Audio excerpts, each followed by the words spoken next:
Do you believe that justice is an immovable wall of stone, or is it merely a fragile veil that can be torn apart by hands stained with money and power? I have sat on this bench for over 30 years in this city. I have seen every kind of soul walk through those doors, from the desperate pickpocket to the self assured millionaire. But never, in all my years of practicing the law, did I imagine that I would witness a sitting senator, a man who is supposed to be the very embodiment of the law, blatantly destroy evidence right before my eyes in this very sanctuary of truth. My name is Judge Simpson, and the story I am about to tell you is more than just a case. It is about the moment democracy was threatened, about a betrayal so profound it left the entire courtroom breathless. If you believe that no one, not even the most powerful, is allowed to stand above the law, stay here with me, because what unfolds next will fundamentally change how you perceive the concept of fairness. It all began on a gray, somber Tuesday morning. The air in courtroom number 4 was thick with a tension you could almost touch. This wasn't a routine traffic violation. This was the case of the Town versus Thorne Corporation, involving the illegal dumping of toxic chemicals into our community's water supply. The man behind it was none other than Senator Jonathan Thorne. I looked down at the gallery. I saw mothers with eyes reddened from crying, fathers with rough, calloused hands gripping tight in anger. They weren't here for a payout. They were here because their children were suffering from illnesses caused by that contaminated water. To them, this courtroom was the final flickering flame of hope. But to Jonathan Thorne, it seemed like nothing more than a small stage for his performance of power. The courtroom doors swung open. Jonathan Thorne walked in with an aura that commanded fear. He wore a hand-tailored suit that cost more than the annual income of many sitting in that room. Behind him followed 4 elite lawyers, each carrying a polished leather briefcase filled with legal maneuvers and tricks. Thorne didn't look at the victims. He didn't acknowledge the clerk. He looked directly at me with a half smirk, the kind of smile belonging to a man who believes everything in this world has a price and that he is the one holding the checkbook. He stepped toward the dock, not with the humility of a defendant, but with the arrogance of a king surveying his domain. I made a single note in my ledger, untouchable. That was how he viewed himself. But in my courtroom, untouchable is a concept that does not exist. I struck the gavel, and the trial officially began. At that moment, I had no idea that within minutes, a brutal act of defiance would take place right on this oak table, leaving us all in shock. The trial proceeded with the clinical precision of a ticking clock, but beneath the surface, a storm was gathering force. I watched Senator Thorne from my bench. He sat leaning back, one hand resting casually on the mahogany table, looking at the gallery with an expression of bored indifference. To him, the families sitting in the front rows, the mothers who had lost their children's health, the fathers who had lost their livelihoods, were merely numbers on a spreadsheet, collateral damage in his pursuit of a poisoned legacy. He wasn't just a defendant in a suit. He was a monument to ego, surrounded by a fortress of elite lawyers who challenged every word of testimony with a coldness that made the air turn brittle. Then came the moment that shifted the gravity of the entire room. The prosecution called a surprise witness, Dr. Elena Vance. For 12 years, she had been the lead chemist at Thorne Corporation. She wasn't a politician with a silver tongue or an executive with a corner office. She was a woman of science, a woman who had spent years documenting the truth in the silence of a laboratory until she could no longer live with the weight of that silence. When she walked toward the stand, the senator's practiced smirk didn't just fade, it disappeared. For the first time in 31 years of presiding over this court, I saw a crack in a powerful man's armor. I saw the shadow of genuine fear flickering in his eyes. Dr. Vance did not speak with grand gestures. Her voice was small, almost a whisper at first, but it carried the devastating weight of 1,000 secrets. She described meetings held in wood-paneled boardrooms where the decision was made to ignore the leaks in the filtration system. She spoke of internal memos that clearly calculated the acceptable loss of human lives versus the cost of repairs. The room went so silent you could hear the rapid, shallow breathing of the spectators, Every word she uttered was a brick being removed from the senator's fortress. But the final blow has not yet come. Dr. Vance reached into her bag and produced what she called the Black Ledger. It was a physical file, weathered and thick, containing the original, unedited reports of the contamination levels. The ones the senator had sworn under oath did not exist. This wasn't just evidence, it was the holy grail of the case. It was the physical proof that Jonathan Thorne knew, he lied, and he profited while the town's children grew sick. As I ordered the bailiff to bring the ledger to the bench for identification, the temperature in the room seemed to drop 10 degrees. I looked at the Senate. He was no longer leaning back. His knuckles were white as he gripped the edge of the table. He realized that for all his millions, for all his political connections, he was finally cornered. The air in the room felt electrified, a confrontation between a desperate giant and the cold, hard truth. I gripped my gavel, sensing that the boundaries of the law were about to be tested in a way that this city will never forget. The bailiff stepped forward, his gloved hands reaching for the black ledger. It was a heavy, leather-bound volume that seemed to hold the very soul of this town within its pages. I could feel the eyes of every person in the gallery boring into that book. To the mothers in the front row, that ledger was more than paper. It was an admission of guilt, a record of the moments their children were traded for profit. As the bailiff turned to bring it to my bench, the air in the room felt like it was made of glass, ready to shatter at the slightest vibration. Senator Thorne stood up. He didn't ask for permission. He didn't wait for his counsel to speak.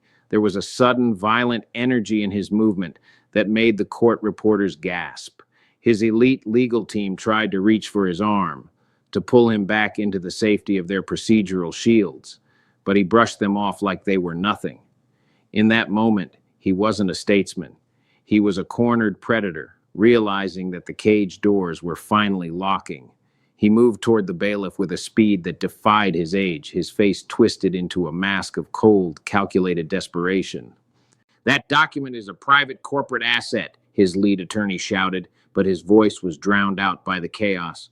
Before the bailiff could react, before my own brain could process the audacity of what was happening, Thorne reached out and snatched the ledger. It was a physical violation of the court's sanctity. For a heartbeat, the room went completely silent. I sat there, frozen on my bench, my gavel poised but useless in the face of such raw, unfiltered defiance. I have seen criminals struggle, I have seen defendants yell, but I had never seen a man of high office physically seize evidence from a court officer. And then the sound. It was like a bone snapping in a quiet room. Thorne didn't just take the ledger, he began to tear it. He didn't rip the pages like a man in a fit of rage. He did it with a terrifying, rhythmic precision. He tore the central pages, the ones Dr. Vance had identified as the unedited chemical reports, and he didn't stop there. On the table sat a carafe of water and a heavy glass. With a single brutal motion, he dumped the contents over the remaining binding, the ink beginning to bleed and blur before our very eyes. He was literally washing away the truth while we all watched, paralyzed by the sheer madness of the act. I looked at Thorne. He wasn't looking at the evidence he was destroying. He was looking directly at me. His eyes were wide, burning with a dark, triumphant arrogance. It was a message. He was telling me, telling the victims, and telling the law itself that if the truth was inconvenient, he would simply erase it. He believed that even here, in the heart of the judicial system, he was the one who decided what existed and what didn't. I felt a coldness settle in my chest, a mix of shock and a growing, white-hot anger. The senator had just committed the ultimate betrayal, not just against the court, but against every citizen who believed in the power of the law. The room erupted into a roar of disbelief, and for the first time in my career, I felt the heavy weight of silence pressing down on me. The silence that followed the tearing of those pages wasn't just quiet, it was a vacuum. It felt as though the air had been sucked out of the room, leaving us all gasping in a space where the law used to be.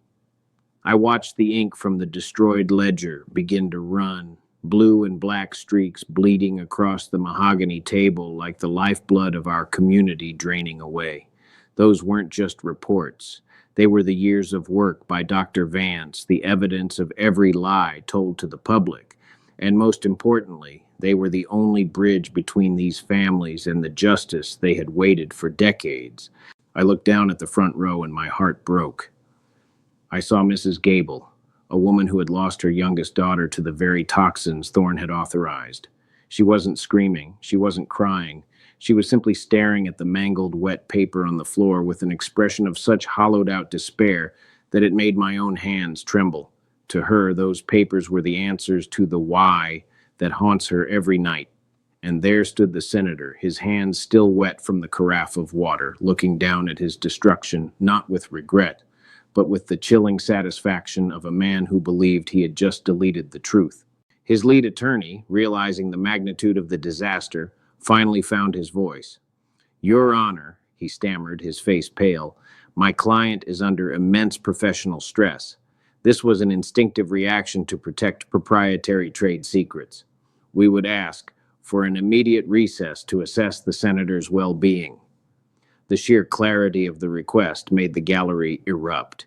It wasn't a roar of anger this time. It was a moan of collective grief. They weren't asking for a recess for the Senate. They were asking for a way to hide the monster that had just stepped out from behind the mask. I didn't answer the attorney. I didn't even look at him. I kept my eyes fixed on Senator Thorne. He straightened his tie, smoothed his expensive jacket, and had the nerve to sit back down, nodding to his team as if he had just won a difficult negotiation. He thought that because the physical paper was destroyed, the facts were gone. He thought that by silencing the ledger, he had silenced the court. I felt the weight of my robe in that moment, the literal and symbolic weight of 30 years of service.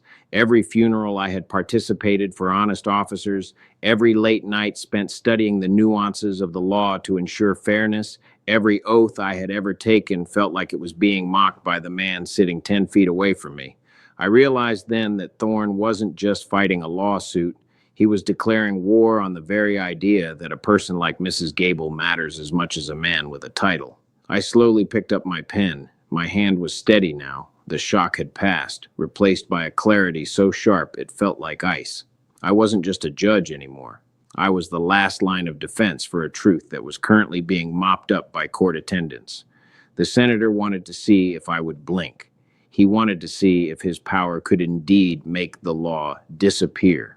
He was about to find out that some things, once spoken into the light, can never be washed away. I stood up. I didn't do it because I was startled, and I didn't do it because I was afraid. I stood up because the sanctuary of this courtroom had been defiled, and it was time for the voice of the law to reclaim the space. I waited. I waited until the shouting of the brushes faded into a nervous murmur. I waited until Senator Thorne, still looking smugly at the wet mess on the table, finally turned his head to meet my gaze. The silence that followed was different from the previous one. This wasn't a silence of shock. It was the silence of a hammer being pulled back on a revolver. "Senator Thorne," I began, my voice low but carrying to every corner of the room, "I want you to look at your hands." He looked down, almost confused at his damp palms. "You see the water? You see the ink? You seem to believe that by destroying those pages, you have destroyed the truth. You seem to believe that the history of what happened to this town's water and what happened to the children of families like the Gables can be washed away with a carafe and a bit of physical force. Gerald Morrow once told me I was making a mistake in this very building. Today, Senator, it is you who has made 4 distinct catastrophic errors." I saw his lawyer, Councilman Sterling, trying to stand up, his mouth opening to offer another hollow excuse. I raised a single finger, and he froze. "Sit down, Councilman. Your client has moved beyond the realm of procedural protection. He has entered the realm of criminal defiance." I turned my attention back to Thorne. "Your first mistake was believing that this courtroom is a stage for your political theater. Your second was thinking that Dr. Vance, a woman of science and integrity, would come here with only one copy of the most important documents of her life. Did you really think a chemist doesn't understand the value of a backup?" A gasp rippled through the gallery. Dr. Vance, still standing near the witness box, nodded slowly. She reached into her briefcase and pulled out a small silver flash drive. Thorne's face didn't just go pale, it turned a sickly shade of gray. The physical ledger was a symbol, Senator, I continued. The data, the timestamps, the chemical formulas, the internal signatures is digital. It is encrypted, and it is already in the hands of the state authorities. But your third mistake, Jonathan, was the most foolish. By destroying that evidence in open court, you didn't erase your guilt. You performed it. You gave every person in this room, and every person who will read the transcript of this day, a physical demonstration of your consciousness of guilt. You didn't hide the crime. You received it from the rooftops. I leaned forward, my shadow falling over the senator's expensive suit. And your fourth mistake? That happened just now. You forgot that while you may run committees in the Capitol, while you may have the power to influence budgets and headlines, in this room I am the law, and the law does not take kindly to being treated like a nuisance. I looked at my bailiff, Officer Miller. He had been with me for 15 years, and he knew exactly what was coming. Bailiff, I said, the word cutting through the air like a blade. Please assist the senator. He has some things he needs to reflect on, and he won't be needing his expensive suit where he's going for the next 72 hours. Officer Miller moved with a professional steadiness that was almost deafening in the quiet room. As he stepped toward Senator Thorne, the four elite lawyers surged forward, their voices overlapping in a desperate chorus of, "This is an overreach and constitutional immunity." But Miller didn't flinch. He didn't look at the lawyers. He looked only at the Senate, his hand resting firmly on Thorne's arm. For a second, the senator tried to pull away, a final reflexive twitch of a man who had never been told no by someone in a uniform. But the grip held. The senator's face, once a mask of sculpted bronze and political confidence, began to sag. The arrogance didn't just leave him. It drained out of him, leaving behind a man who suddenly looked very small and very old. I sat back in my chair, watching the exchange. Jonathan, I said, using his first name for the first time, I want you to take a moment and look at this room, not as a senator, not as a kingmaker, but as a man. You spoke earlier about your years of service. You talked about the committees you've chaired and the bills you've passed as if they were credits in a bank that you could draw from to pay for your crimes. But I need you to understand something fundamental. Service is not a transaction. You do not serve for 30 years so that you can collect immunity as a return on your investment. I looked over at Mrs. Gable and the other families. They were watching him be guided toward the side door, their eyes wide with a mixture of disbelief and a rising, quiet triumph. True service, I continued, my voice echoing off the high ceilings, is what I see in Mrs. Gable. It's the strength to wake up every morning in a house filled with the silence of a lost child and still find the courage to come here and tell the truth. Service is Dr. Vance, who risked her entire career and her personal safety to ensure that a flash drive, not a ledger, but the truth itself, reached this bench. They don't have hand-tailored suits. They don't have a team of lawyers to hide their mistakes. They have only their integrity. And in this room, Senator, that is the only currency that matters. The senator's lawyers were silent now, realizing that every word I spoke was being etched into the public record, a record they could no longer make disappear. Thorne looked at me one last time before Miller guided him through the door. The certainty was gone from his eyes. He wasn't looking at a judge he could intimidate. He was looking at the reality of his own choices. As the door clicked shut, the courtroom didn't erupt in cheers. Instead, a deep collective sigh of relief swept through the gallery. It was the sound of a community finally allowing itself to breathe. The senator thought he had silenced the truth by tearing those pages, but he had only succeeded in amplifying it. I picked up my gavel. My heart is heavy, but my resolve like iron. The trial was far from over, but the myth of the untouchable senator had just been dismantled, piece by polished piece. The courtroom was still, but it was no longer the silence of fear. It was the silence of anticipation. I looked at the senator's legal team, 4 men who had spent their careers building walls around a monster, and I saw that they finally understood. The walls were gone. I cleared my throat, the sound echoing like a final bell.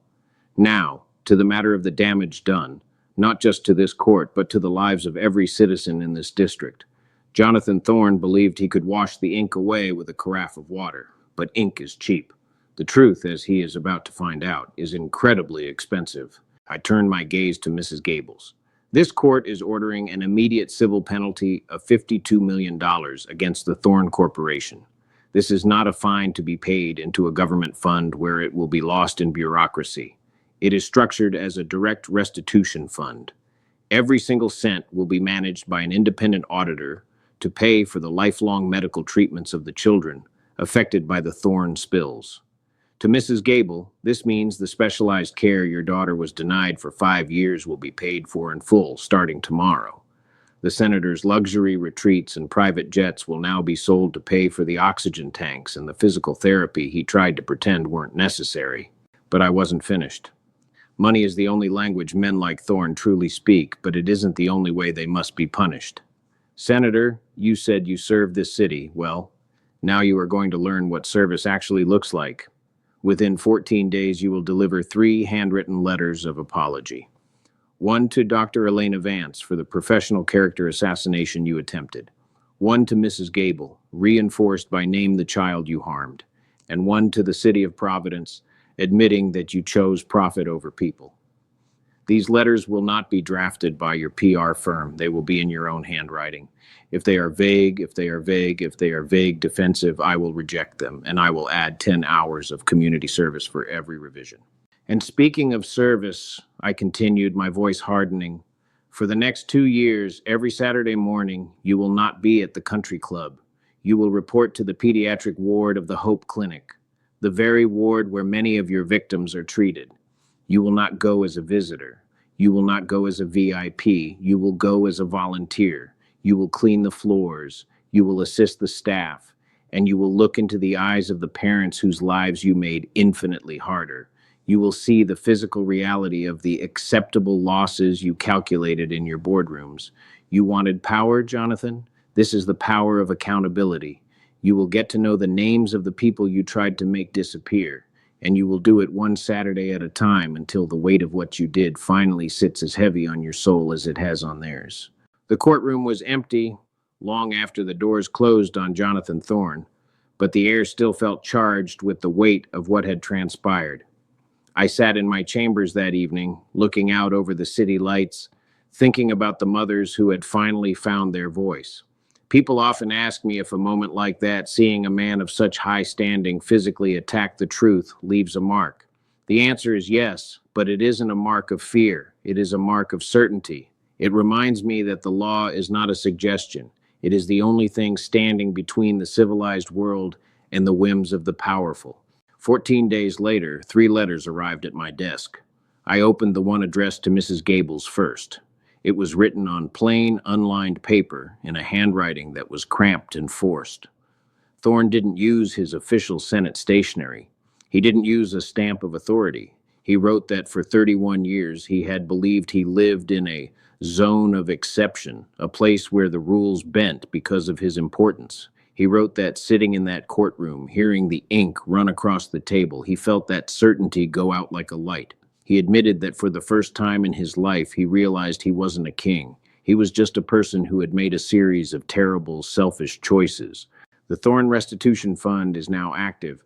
Last week, I received a note from the Hope Clinic. It wasn't a legal document. It was a photograph of the pediatric wing. In the corner of the frame was Mrs. Gables. She was sitting in a new, comfortable chair next to her daughter's bed. The little girl was smiling, her treatment finally launched. But there was a detail in the letter that stayed with me more than the medicine. Mrs. Gable wrote that she went home that night, walked to her kitchen sink, and turned on the faucet. She watched the clear water run for a long time, and for the first time in 10 years, she didn't feel afraid. She trusted the water because she finally trusted that someone was watching over the people who provided it. If this story has stayed with you, if you believe that a working faucet and a mother's peace of mind are worth more than any senator's title, subscribe to this channel right now. We tell these stories every week because accountability isn't a headline. It's a heartbeat. Power without accountability is nothing more than a costume. And costumes, no matter how expensive or how many medals are pinned to the chest, eventually come off. What remains is the truth. In this courtroom and in this life, nothing truly disappears. The law looks at what you did in the dark, and it brings it into the light. I will defend this bench and the families of this city with everything I have. Justice was served today, not because a man fell, but because a community rose.